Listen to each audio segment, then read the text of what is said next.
Good afternoon. This is Praveen Baskiar. I'm an agriculture and food engineer from IIT Kharagpur. I have farms in Mandsaur, MP. We supply farm fresh food, and you can get quite a bit of discount from us apart from getting farm fresh food. So today we are discussing farm reforms in India, like the new freedom farms we got, and some of the objections. So far, I haven't come across genuine objections, any problems, but I'm eager to know. I want to know because I'm pretty want to know if there's a problem, so that we can take some action to resolve the problem, if at all there's a problem. So let's see what we are today discussing. We're discussing why are farmer upset with farm bills. Like, first question, which farmer?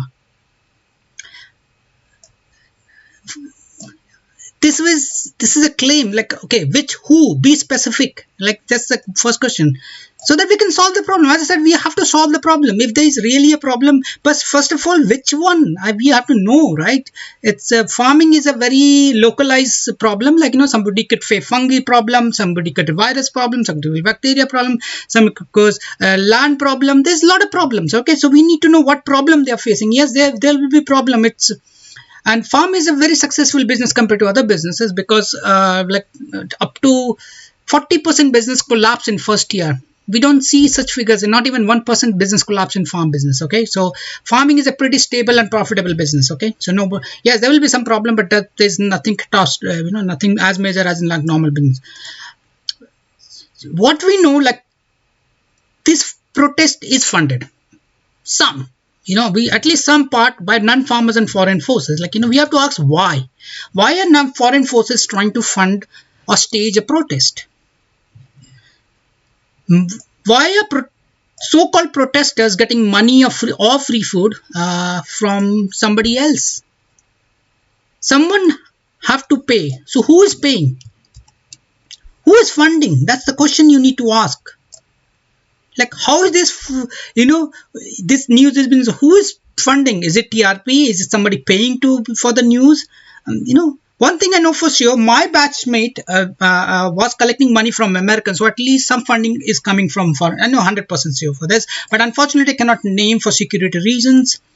Why a foreign? Now, my question here is, like, not that I'm against foreign funding. Foreign powers could fund, and I'm not against it. My question is, why is foreign funding allowed for staging protest, but not for allowed to investment in farm funding? Why foreign funding is not allowed to farm business in India?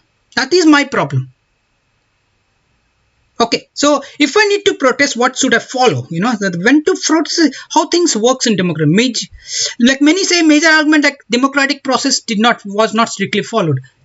Many said law was broken. Like, if the law was really broken, you should be filing PIL or court cases, not staging a protest.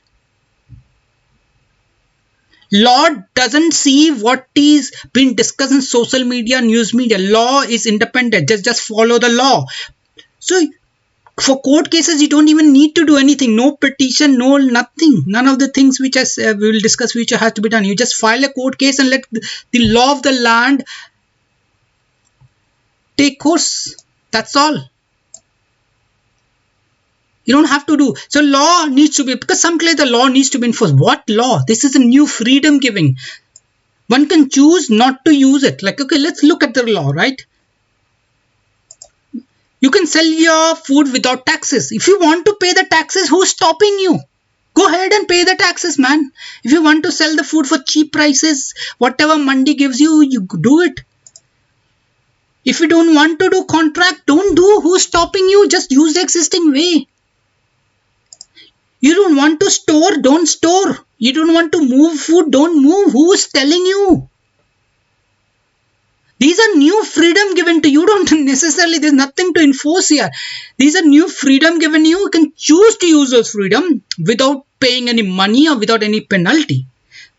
Right? There's nothing to enforce. There's no laws to be enforced. This is the unique thing about freedom. Like, it's like saying Indians are unfit to run the country. Hence, British were denying freedom to Indians. Like, do you think farmers are unfit to know what law is?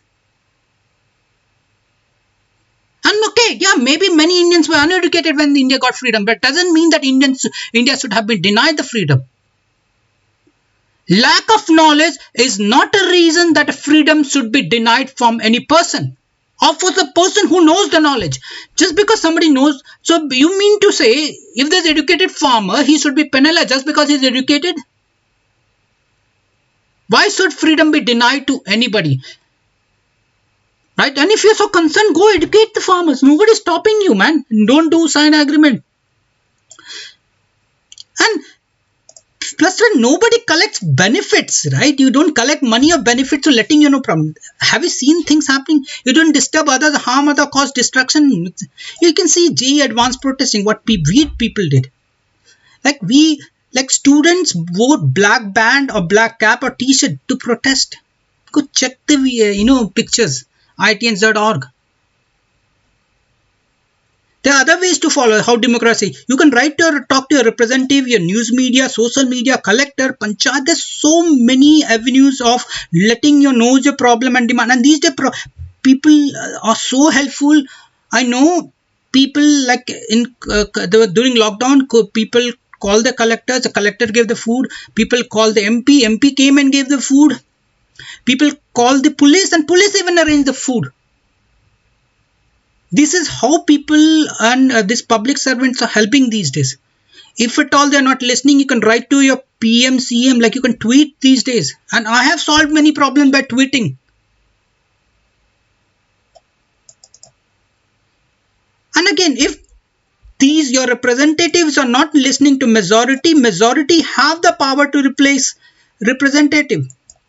So it is not a dead end. If they don't listen to you, the majority will replace it. So you have to think about your representative, okay? That's how things work in democracy.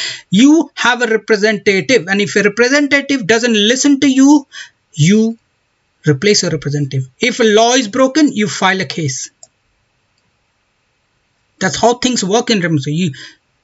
Okay, you don't want none of the above. You can still start a petition and see how many supports against. If you want to just assess, like, is this a good thing or bad thing to do, you can just start a petition. You just don't start collecting money from other people or benefits from other people and just stage a protest. I don't know. I still don't get who is protesting. I still don't even know. Like, once I know somebody, real people. Okay, that's all. I will not take further here. Bye. Talk to you later. I will cover the other points later.